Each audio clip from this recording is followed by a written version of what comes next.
Friends, welcome back to our channel mathematics success. कल आप लोगों ने यहाँ तक देख लिया था, ठीक है। तो इसके आगे का आज देखेंगे। फोटो डायोड ये सब पूरा हो चुका है, ठीक है। अनुप्रयोग इसके एक बार फिर से देख लेते हैं और उसके आगे का एवलांस फोटो डायोड पढ़ेंगे, ठीक है। पिन फोटो डायोड का अनुक्रिया समय अत्यंत तेज होता है तथा स्विचिंग समय नैनो सेकेंड की कोटि का होता है, ठीक है, जिससे इसकी आवृत्ति अनुक्रिया विस्तृत होती है और बहुत निम्न स्तर का शोर उत्पन्न होता है। इसमें अत्यंत दुर्बल संकेतों के लिए भी क्रियान्वित ये किए जाते हैं, ठीक है। इनका अधिक प्रयोग इसी कारण इनका अधिक प्रयोग होता है क्योंकि इनमें क्या होते हैं, दुर्बल संकेत मिलते हैं।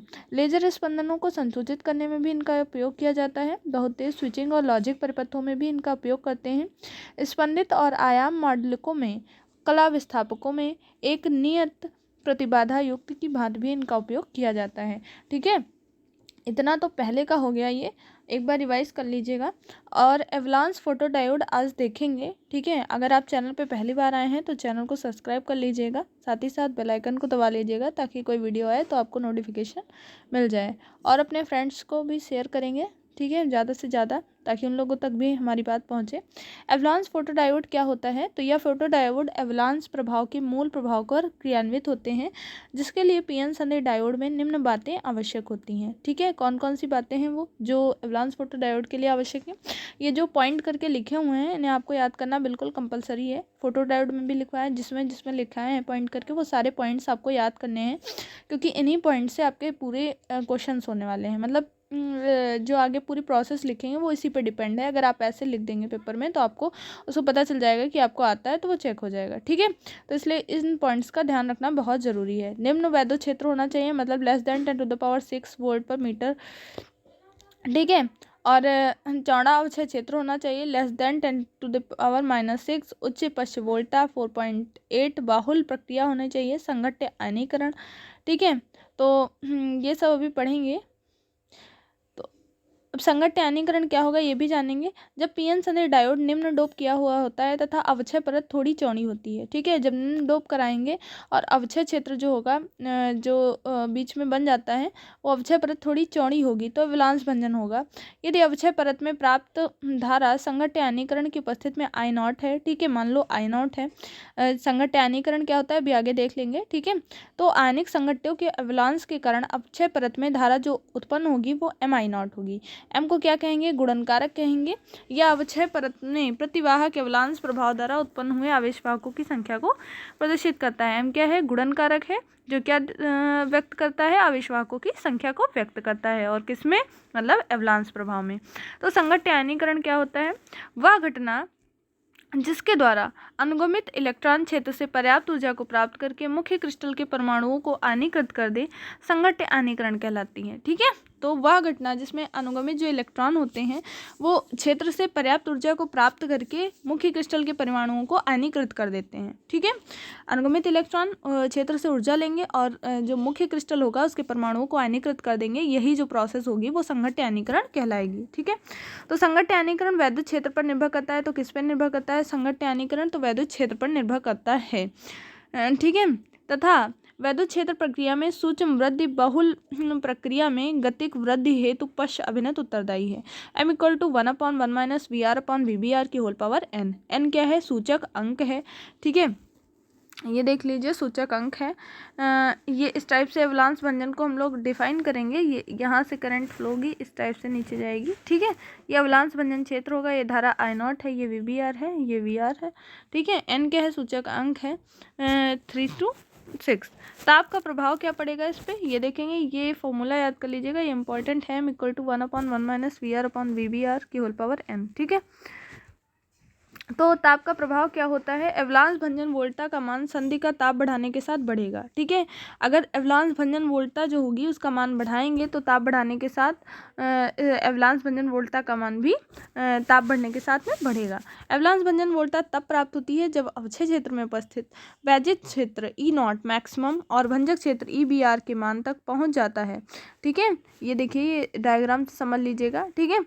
तो भंजक वोल्टा का मान इतना होगा, VBR = एप्सिलॉन EBR²/2END, ठीक है। तो जब अवक्षय क्षेत्र में उपस्थित वैद्युत क्षेत्र मैक्सिमम होगा, ठीक है, E0 मैक्सिमम होगा, ठीक है, तो EBR के मान तक पहुंच जाएंगे, ठीक है। तो वही हमारा VBR क्या हो जाएगा, VBR की ये जो यहाँ VBR लिखा हुआ है इसकी वैल्यू क्या हो जाएगी इस VBR की, तो ये लिखी हुई है, ठीक है, epsilon EBR²/2 END। Avalanche photodiode के लिए धारा के पदों में बहुल गुणांक क्या होगा, ठीक है, अभी गुणन कारक आपको बताया था हम, तो वही ये है, इसको याद रखेंगे, E बराबर IPN ID/IPN plus ID0, okay.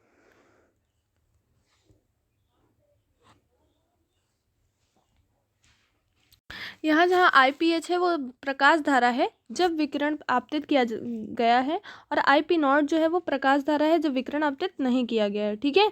जो आपको नॉट नीचे दिख रहा है वो नहीं मतलब है, और जो इसमें नॉट नहीं है वो है मतलब जब विकिरण आपतित हुआ है।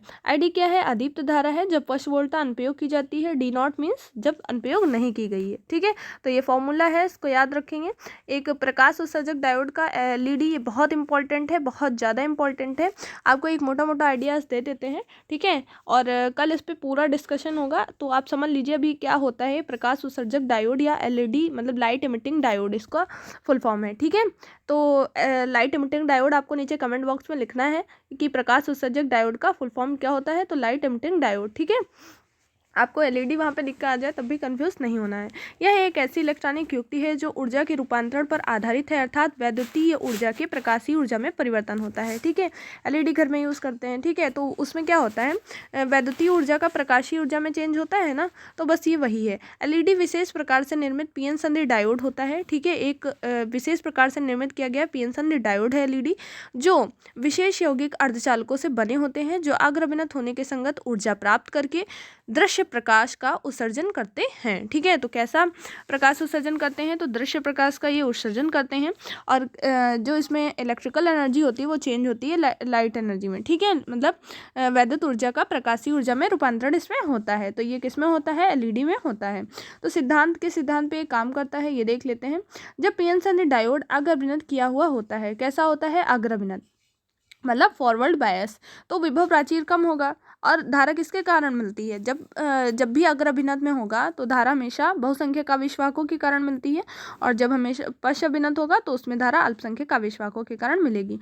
तो एक दूसरे को क्षेत्र में संधि को पार करके पुनर्संयोजित हो जाते हैं। इस स्थिति में इलेक्ट्रॉन कोटर युग्म को उत्पन्न करने के लिए एक निश्चित ऊर्जा की मात्रा की आवश्यकता होती है। यदि डायोड को समान ऊर्जा प्राप्त हो तो इलेक्ट्रॉन कोटर से पुनर्संयोजित हो जाते हैं, मतलब फिर से एनर्जी मिल जाए तो पॉजिटिव निगेटिव मिलकर के एक न्यूट्रल मॉलिक्यूल बन जाएंगे, ठीक है, निगेटिव पॉजिटिव निगेटिव ऐसे करके बन जाते थे ना, पीछे बताया था। यदि एक अर्धचालक का ऊर्जा अंतराल Eg हो, ठीक है, यदि कोई अर्धचालक है जिसका सेमीकंडक्टर है, ठीक है, मतलब अर्धचालक है जिसका ऊर्जा अंतराल Eg है, क्वांटम सिद्धांत और ऊर्जा बैंड सिद्धांत से हम क्या लिख सकते हैं, ये क्वांटम सिद्धांत में आपने पढ़ा होगा, Eg बराबर hν या hc लैम्डा, ठीक है, वहाँ लैम्डा क्या है, तो प्रकाश डायोड से उत्सर्जित प्रकाश की तरंगदैर्ध्य है, ठीक है। तो लैम्डा क्या होती है, लैम्डा क्या हो जाएगी, जब यहाँ पे रखेंगे आप, मान लीजिए लैम्डा बराबर ये रख दिया, तो लैम्डा इधर ट्रांसफ़र किया, Eg इधर अपॉन में आ गया, तो लैम्डा बराबर hc/Eg हो गया, ठीक है। तो ये आ गया ये फॉर्मूला, जहाँ Eg का मान इन विशिष्ट अर्धचालकों का ऊर्जा अंतराल इतना होता है कि प्राप्त तरंगदैर्ध्य दृश्य प्रकाश क्षेत्र की परास में प्राप्त होती है। सिलिकॉन और जर्मेनियम के लिए प्राप्त ऊर्जा क्रिस्टल को ऊष्मा के रूप में प्राप्त होती है तथा प्राप्त उत्सर्जित प्रकाश अपर्याप्त होता है। इसी कारण ये यौगिक अर्धचालक जो प्रकाशीय परिघटनाओं जैसे प्रकाश उत्सर्जन को प्रदर्शित करते हैं, प्रकाश उत्सर्जक डायोड को निर्मित करने के काम आते हैं। तो सिलिकॉन जर्मेनियम जो होता है ये अशुद्धि इसी की मिलाई जाती है, आपको पता है। तो ऊर्जा जो मिलेगी वो जो क्रिस्टल होगा उसको ऊष्मा के रूप में मिलेगी, ठीक है।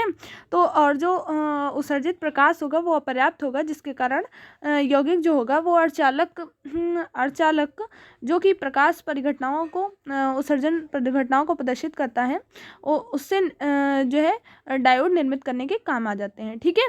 तो ये बैंड अंतराल कितना होता है जर्मेनियम आर्सेनिक का, ये होता है -1.45 इलेक्ट्रॉन वोल्ट होता है। तो इसको याद रखेंगे, ये फॉर्मूले में रख के आपको ये वैल्यू निकालनी है, इसके आगे का कल डिसाइड करेंगे। तो चैनल को पहली बार आए हैं तो सब्सक्राइब करके जाएंगे, साथ ही साथ अपने सभी दोस्तों को शेयर करेंगे। मिलते हैं नेक्स्ट वीडियो में। आप मैथ की भी प्लेलिस्ट बनी हुई है वो भी जा करके देख सकते हैं। आप BSc थर्ड ईयर में हैं तो आपके लिए बहुत अच्छी जगह पे आप आए हैं, और चैनल को सब्सक्राइब करना बिल्कुल ना भूलें। मिलते हैं नेक्स्ट वीडियो में। जय हिंद, जय भारत।